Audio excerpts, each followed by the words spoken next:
In her book, Joy, Unspeakable Contemplative Practices of the Black Church, Reverend Dr. Barbara Holmes writes, "The activism that ignited the freedom movements had contemplative practices at their center. The very act of passive resistance can be described as stillness in the midst of turmoil. You cannot face German shepherds and fire hoses with your own resources. There must be God and stillness at the very center of your being. Otherwise, you will spiral into the violence that threatens you."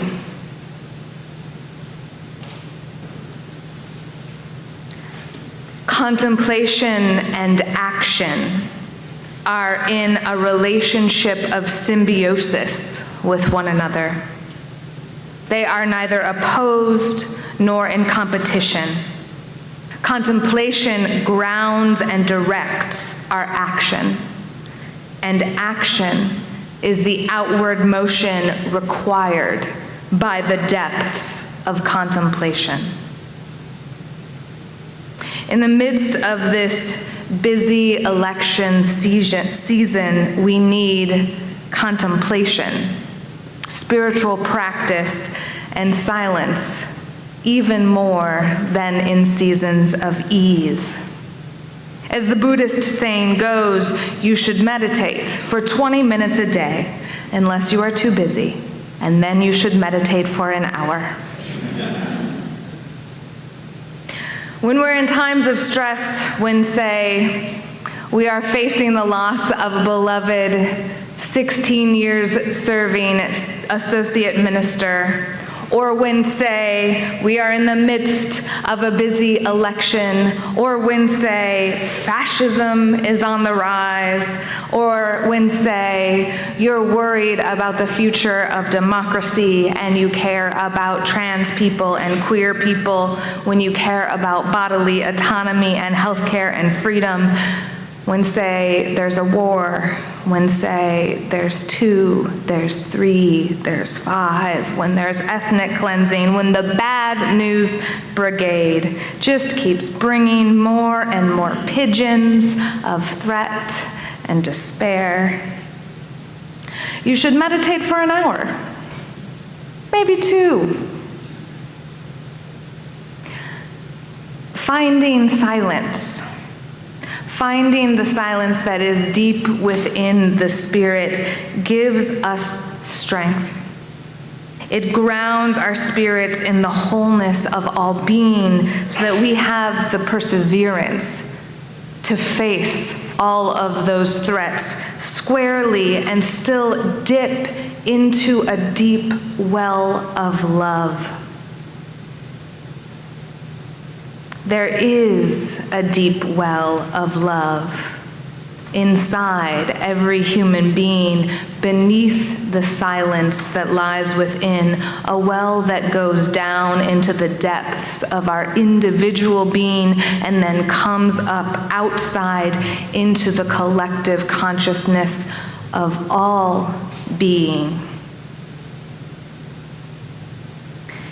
You do not have to knock on that door on your own if you have a deep spiritual practice with silence. You do not have to face the fire hoses alone if you have contemplative practice. You do not have to have the conversation with your uncle alone or stare down the specter of fascism alone, because beneath the well of silence within is a trap door that opens to all being. And by going down into it, you connect with all that is.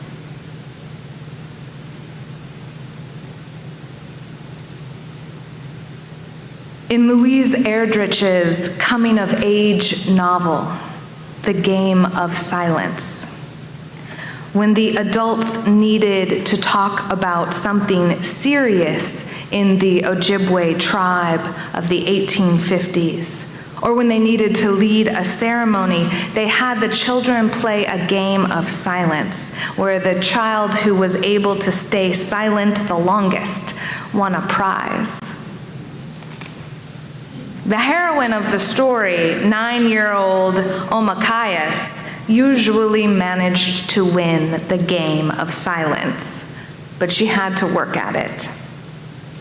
Erdrich writes, words, words, words, words, pressing up from Omakayas' stomach and trembling on her lips, words buzzing in her throat caught like bees, banging in her head, harsh words, angry words, sounds boiling up in her like sap, wild things she couldn't let out.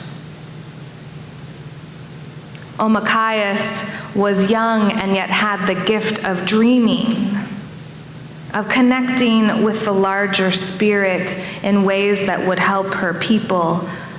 But when she was 9, she was just learning the game of silence. In the novel, Omakayas admired how the elder, Old Tallow, was comfortable enough with silence that she let silence do the work for her. Omakayas was still struggling to find the silence amidst the buzzing, but for Old Tallow, it seemed easy. She just said nothing. Nothing. She let the silence between them fill the air. Unlike other people, Omakayas noticed, silence did not make Old Tallow uncomfortable.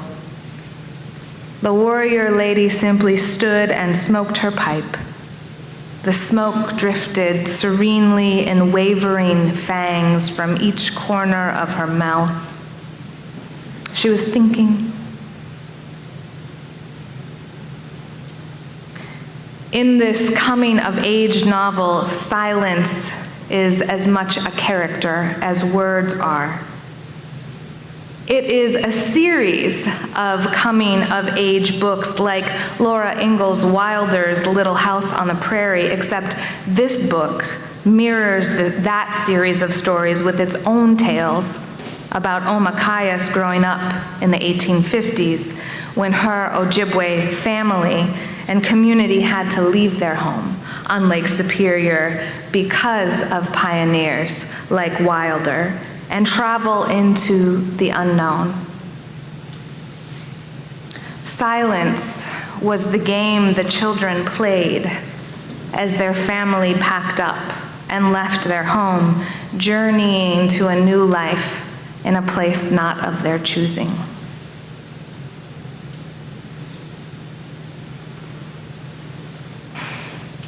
This world, this present moment, it can be painful. It is full of losses and cruelties. Our systems are designed, in fact, to stack up cruelties in marginalized communities. Living with the truth of that in the past, in the present, and the threat of it in the future can make this a scary place to be. It can make silence a scary place to be. But the present moment, sitting in what is true and real right now, this moment is the only place that we are alive. Our human nature squirms away from it with worries. There is a part within each of us that, like Omakayas, is buzzing with words, words, words, words in our throats, banging in our heads or boiling in our veins.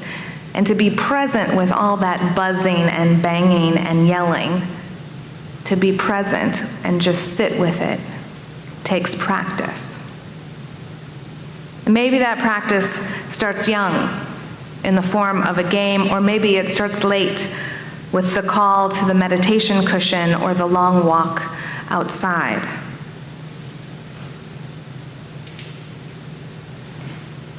In January of 2016, Quaker author Parker Palmer spent a week in the woods of northern Wisconsin on a retreat with himself and a Quaker practice of silence.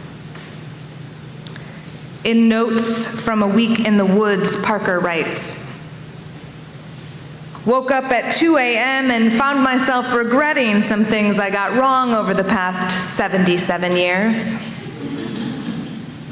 Wished I had been kinder or braver or less self-centered than I was, and had a hard time remembering the things I got right.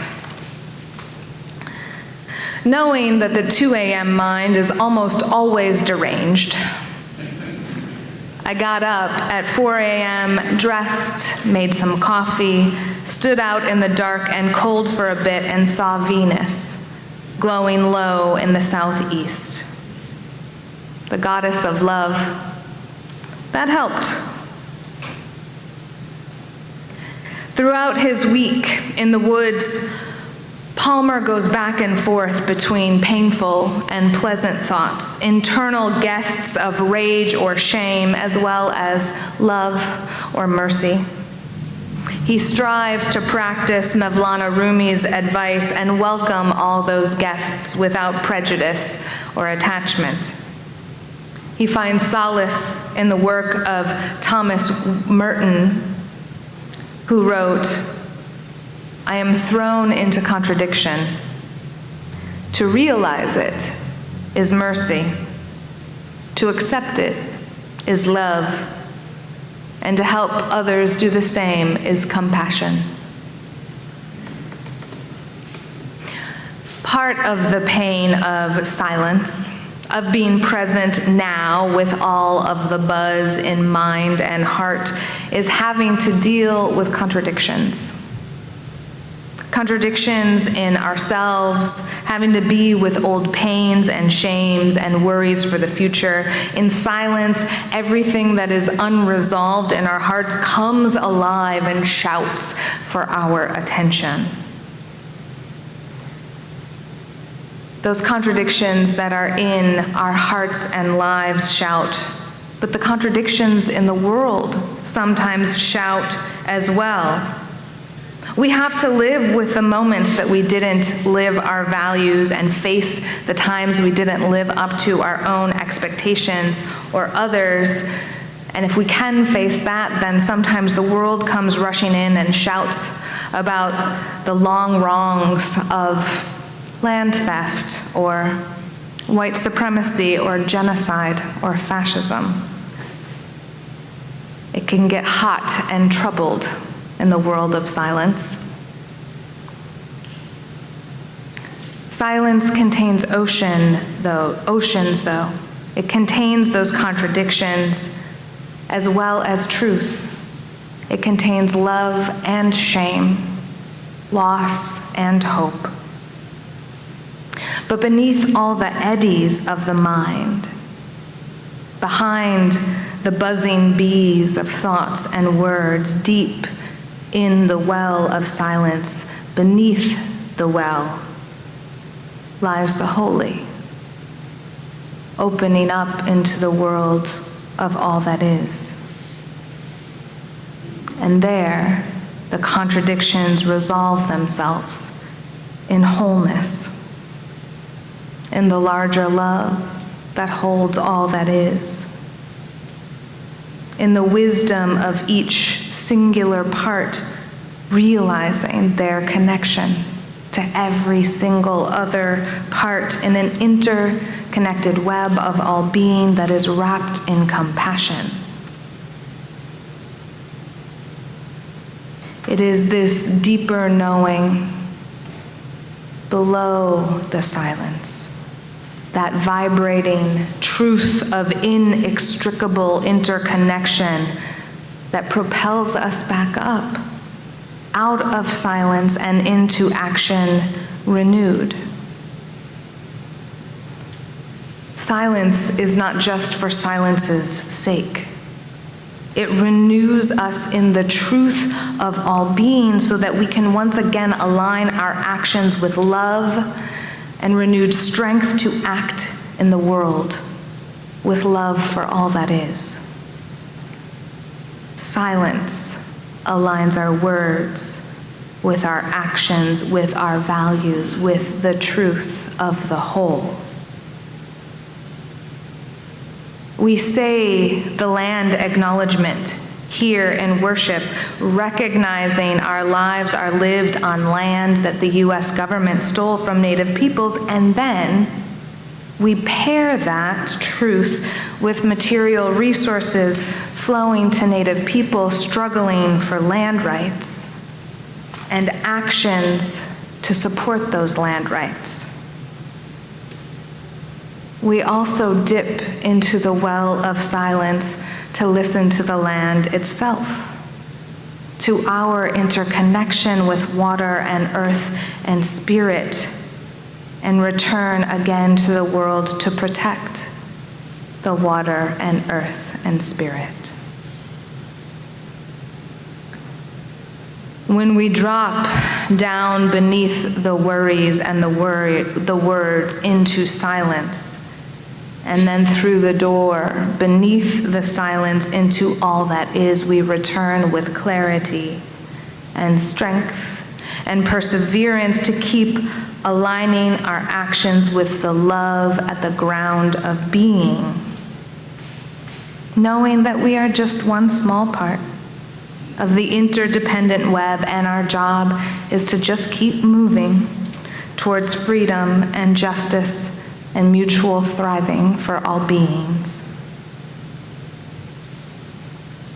So today, whether you join the Bad River screening film here at 1 p.m., or you grab a postcard and tell Governor Evers to deny the petition or deny the permit, reroute Line 5, or you sign up to knock on doors for democracy or learn about any of the myriad actions you can take for democracy just this week, or when you sit listening to a loved one who's struggling, letting your foot be an anchor and your heart be a balloon, or you parent your little ones with groundedness and deep compassion for yourself and them.